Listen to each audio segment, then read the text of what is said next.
эч убакта ооруп атам, кыйналып атам деген сөздү айтчу эмес. Деги эле Айтматовдордун тукумуна тиешелүү сөз болуш керек ушул. Эч убакта булар өзүнүн ачка болсо да айткан эмес, кыйналып турса да айткан эмес. Дайыма жакшы, буюрса жакшы болот деген гана сөздү айтчу. Бул мына улуу булардын ушундай болуш керек. Укум тукумунда ушундай да буларда. Анан кийин кетип атканда Тоолор кулаганда деген роман жөнүндө эле сүйлөштүк. Абдан шашып атат эле. Анан кийин мен айттым, эми мунун техникалык бир жогорку деңгээлде, Голливудтук деңгээлде тартсак деп максат кылды. Мындай ойлоду да, ошондо бир актерлорду мындай бир текшерип, проба кылганда, кастинг кылганда ушунун баарын көрсөм өзүм деп ошол өзүнүн башкы кейипкери Жабарсты, ошо башкы кейипкери Саманчинди мен ойлойм да, ушуларды тагдыры бул кишини мындай тынч койбой, мындай бир жайына койбой тынчсыздандырып жүргөн окшойт да. Эгер экран бетине келсе, булардын тагдыры кандай болот? Анткени бул роман европеец Айтматовдун жазган романы да. Европада жашап, Европада уже сиңишип, ошол цивилизациянын мындай эле тынымсыз кетип аткан ритминде ошондо жазылган роман да. Ошол себептүү бул башкача көз караштагы 21-кылымдын башкача бир көз карашындагы чыккан чыгарма болгондон кийин ошон үчүн бул фильмге да кандайча болор экен, кандайча чыгар экен деп кызыктı да.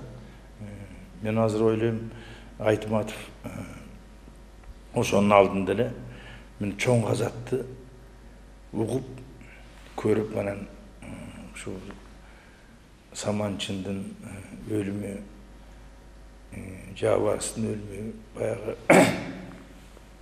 чоң казаттагы баатырлардын өлүмү сыяктуу деп мен айтсам күлүп койду.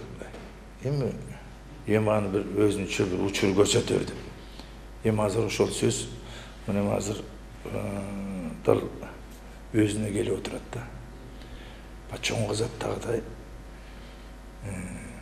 мүйүзүмдөн ажырап токол болуп отурам, куйругу жок, жалы жок, сопол болуп келатам деп Манастын ыйлап келатышы. Эр чубактан айрылдым, Алмамбеттен айрылдым, иши кылып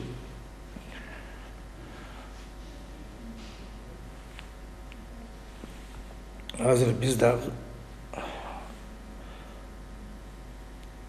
ошол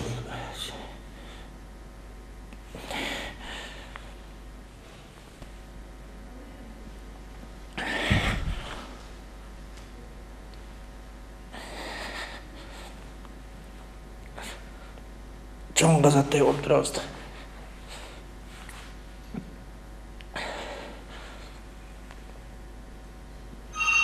Өзү романы жазгандай, эми тоолор эми кулады да. Аска болсо эми кулады. Чыгыштан батышка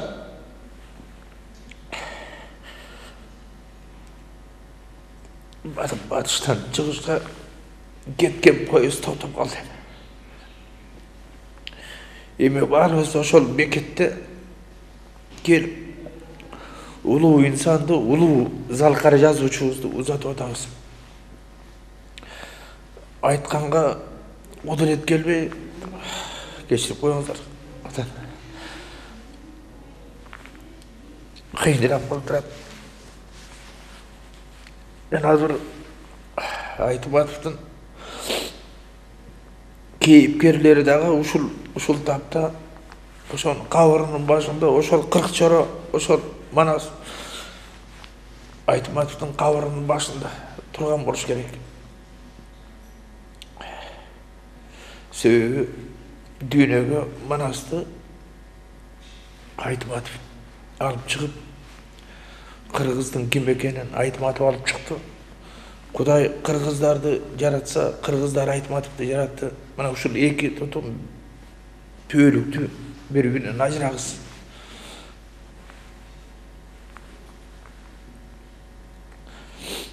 Men hazır bir ele nerseni estep atam.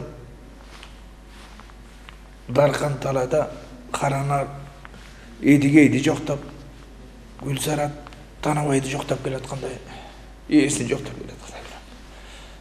Rahmat.